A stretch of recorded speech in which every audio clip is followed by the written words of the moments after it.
I'm all mic'd up and everything? Do we have like microphone or are we? Okay.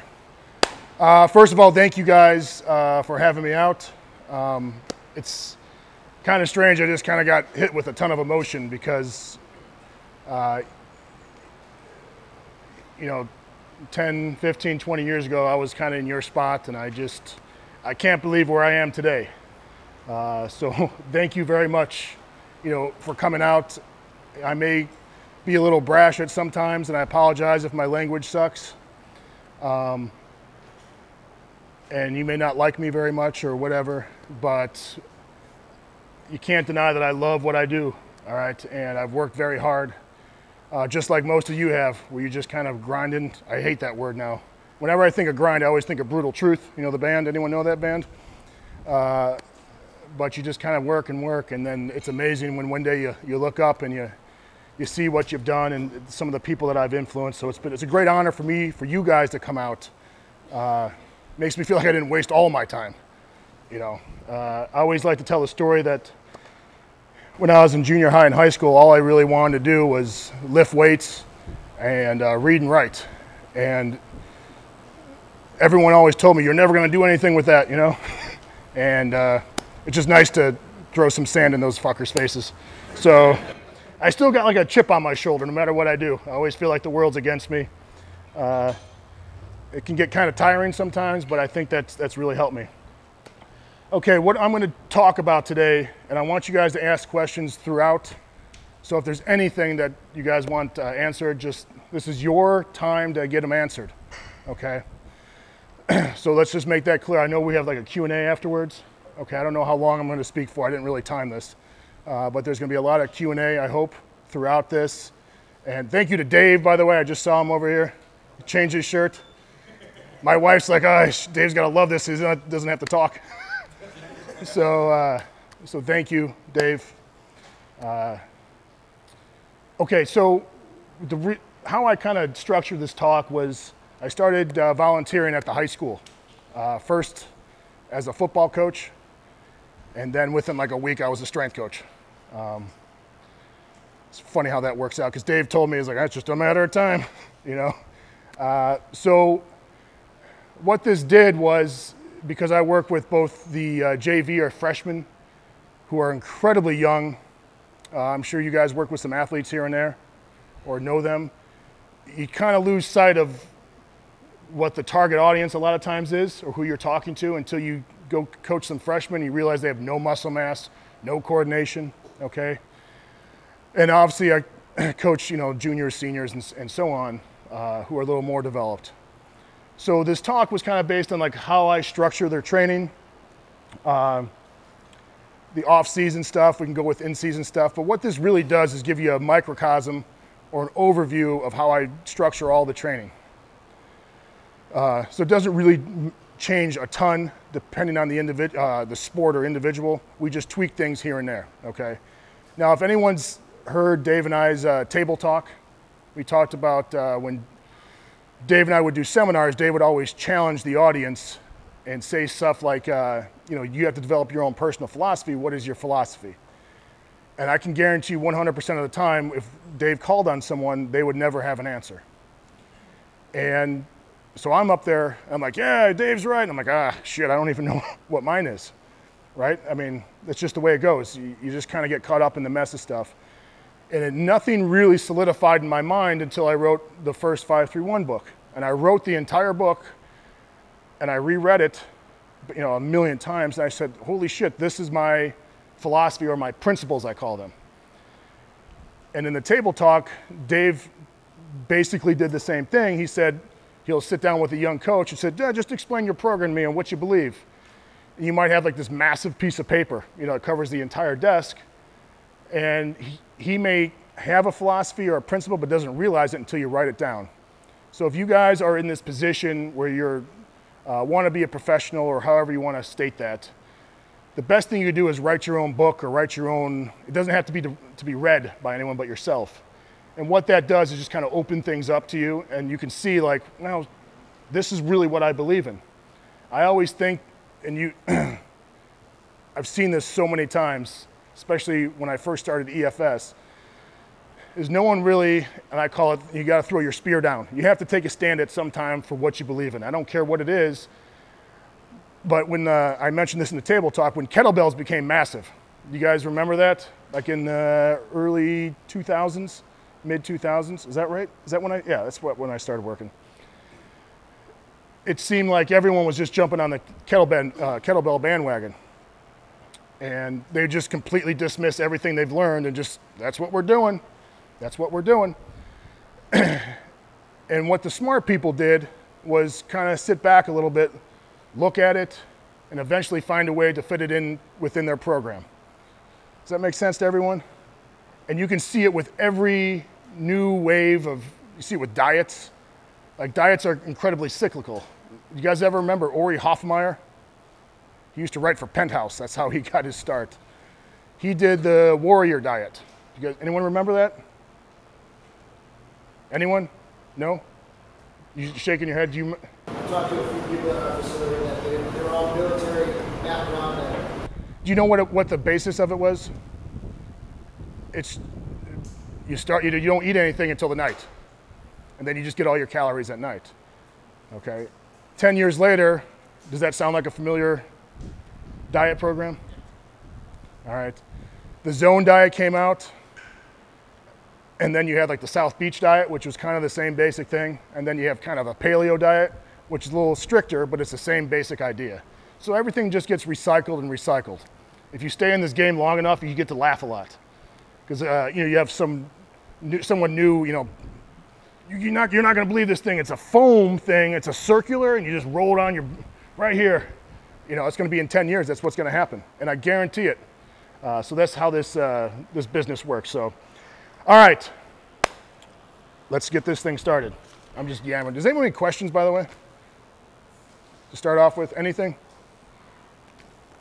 All right. Okay. Like I said, I'm helping out with the high school. Okay, and I started thinking about because I had some people ask me some questions on my forum about the training and whatnot. And I'll give you an example with the JV kids who are mostly freshmen. Now, some of these freshmen are tiny. Like if you saw them walking down the street, you'd never think they play football, okay? My whole goal is to get the JV ready for the off season. So I call it get all the teaching out of the way first so I can only do the coaching. There's a difference between teaching and coaching, okay? So my main goal with those kids, and they can tell you if they remember anything, because Jesus, right? You tell a kid one thing and just, we call it, we're going to squat the weakness out of you, all right? So we do a lot, we just squat. Anytime we're in there, we squat. We started off with you guys know what a dumbbell squat is, where you hold it here? I saw someone doing it here today, all right? And what I did was, we did squats and push-ups for 30 minutes. That's all we did. So you do 10 or 20 squats, push-ups, 10 or 20, it was 30 minutes, that's all they did. They hated me. So what we did was I set a standard that was pretty high. And in order to earn the right to put a barbell on your back, you have to do a 50-pound dumbbell for 50 straight reps, all right? One, this showed them that they could actually do something that they thought wouldn't be possible, right? Because as soon as they pick up the 50-pound dumbbell, like, oh my God, no way. And the second reason why I did this was so they can learn how to work hard. And there has to be a purpose to working hard. You can't just thrash a kid into the ground for no reason. But they need to learn how to push themselves a little bit. The way I like to say it is you don't know where the line is or where the edge is until you step off. Because a lot of people are worried about overtraining, but sometimes I don't think they've trained even enough to even know where that point is. But anyway, after 12 workouts, every kid did it. And it became a big challenge. Kids were getting in each other's faces like, what the hell, man? You don't think, getting upset that their buddy couldn't do it or didn't have the balls to do it. So within 12 workouts, all of them did it. Now, I started thinking about this, and I posted this on the forum, that if I told the general public, everything that you guys read, that a 14-year-old kid has to squat a 50-pound dumbbell for 50 total reps without stopping, what would they say? Honestly. Is that too high of a standard, you think? Yeah, they'd make up some excuse. You know what the standard is for varsity now? The 100-pound dumbbell for 50 reps. And everyone's trying to get in on it, you know. So one of the things I did was I raised their expectations level of what they could do personally. And I think that's a huge thing, not just in sports, but now they can set goals for life. Whether or not that carries over, that's kind of up to them. But that was kind of my main goal. All right, another point I came up with was, and Dave and I have seen this many, many times, is don't coach or program something that you don't know. And I think it's easier to get, you know, if so-and-so is doing power cleans or something. I can't coach the power clean very well, so I just leave it out. It's not going to make or break my program, but I think a lot of people get caught up in trying to do the latest and greatest without any experience. If you can't coach a barbell squat, just don't barbell squat them. Just find a way around it.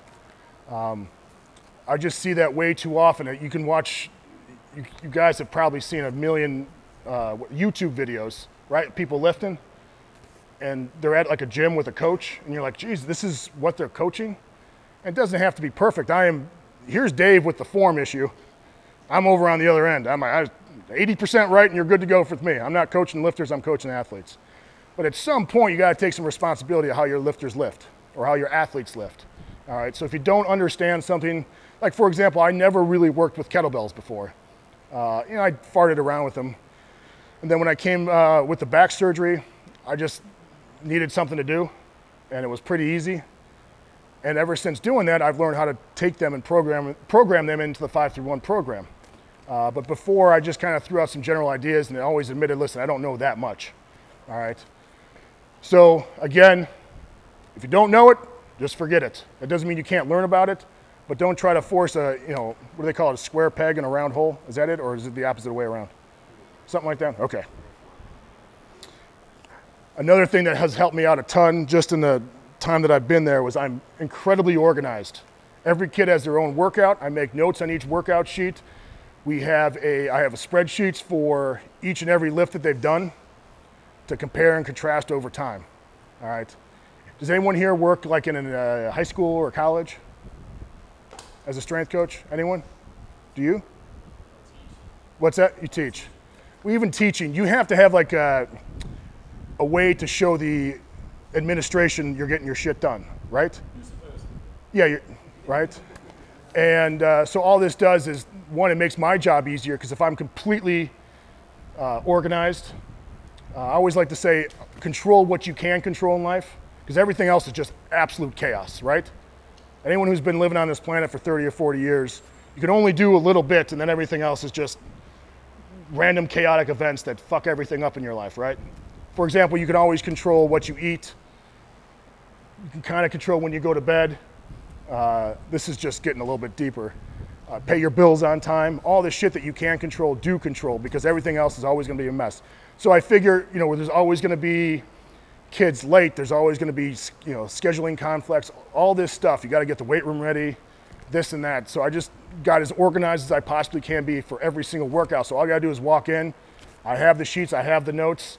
I take the time, 10 or 15 minutes after we lift. I make all the notes. I plug them in, and I'm good to go. I know this is nothing real groundbreaking yet about training, but this is a massive thing to be to understand. I'm sure, Dave, you understand just business. If you got everything organized, you just wake up and everything's good to go. You just take a little bit of time each day, right? And get it done. Okay. Also, I have about, the in-season's already been planned, 10 weeks, not counting the playoffs, already planned. I already have the off-season completely planned. I always say you gotta have a plan, and you got to be willing, always have a plan B. For example, we got guys who are hurt, right? You guys play football, right? I always tell the kids it's 100% injury potential. You will get hurt. If you accept that playing football, it's the greatest thing ever, because you know you're gonna get banged up, all right? And I don't mean like a broken finger or something. I'm talking about, you know, shoulders, you know, torn off, your neck effed up, concussions these days, right? That's all everyone talks about. So I have a contingency plan for all those guys. They already know what they're doing. It's taken care of.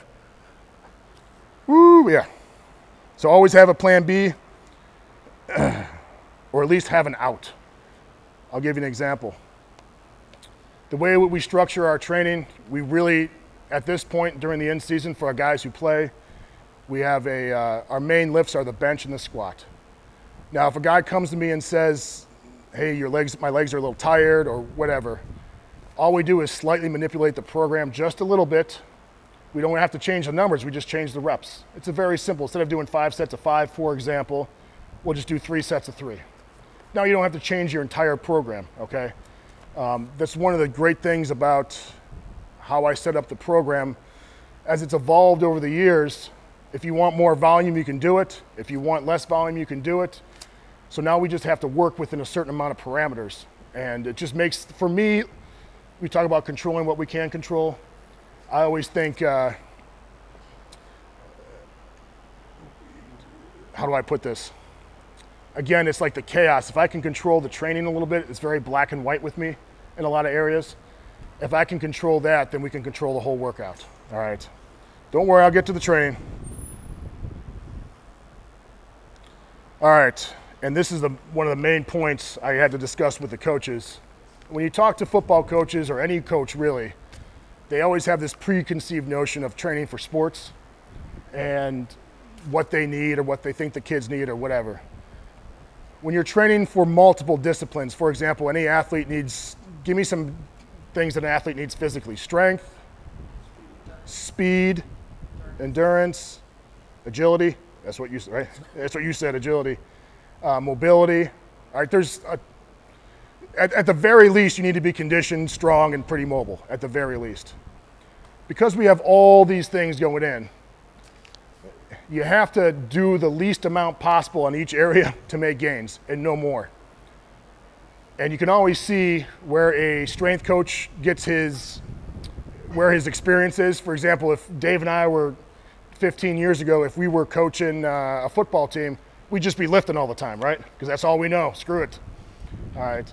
But as you get older and you start to realize how training really revolves with balance, that's one of my huge principles now, is understanding balance, is you can't do so much that it takes away from something else. Now it sounds like, oh yeah, I do that all the time, but how many people here in the last year have done 365 workouts of mobility for 10 minutes? Now, do you guys think you need that? But how many people have really done that? You know, if you take a cross-country coach, how much strength training have they done in the last 12 months? Very little. As a power lifter, how much aerobic conditioning have you done to facilitate heart health and recovery? How much do you think you really need, though? Who's a power lifter here? You look like you're jacked. How much cardio do you really need to be a power lifter? Twice a week, 30 minutes. All right. So let's say, so what'd you say that again? Twice a week, 30 minutes. Twice a week, 30 minutes. I would probably say three times a week, 30 minutes. Does that really cut into anything? No, it's just a matter of doing it, right? It's like you ever read diet articles, and they're all pretty much the same thing, right? I mean, dismissing like the kooks, right? But how many people here know, in general, what healthy eating is? Just in general, raise your hand. Come on. Even I know, and I eat like shit. How many people eat healthy all the time? All the time. So you guys know what to do, right? But do you always do it? All right, so just understand that when you're training an athlete, or if you know, I know CrossFit's pretty big now. I assume it's still pretty big. You don't need to go balls in the wall on every little thing to make progress at it. And it's especially important because what ends up happening is, for example, someone pushes the prowler 6 days a week. Do you really need to push the prowler 6 days a week to get good at the prowler? But what ends up happening if you push it 6 days a week is your squat and deadlift starts screwing up, right? So there's ways to make progress without overdoing it, all right? All right, does everyone have any questions yet? Come on, anything? There's no way. How many people are here, like 50, 60? No questions? You got a big beard, you can ask a question. You know, I wear glasses too, but my face is so fat that I can't get away with it. All right, what's the...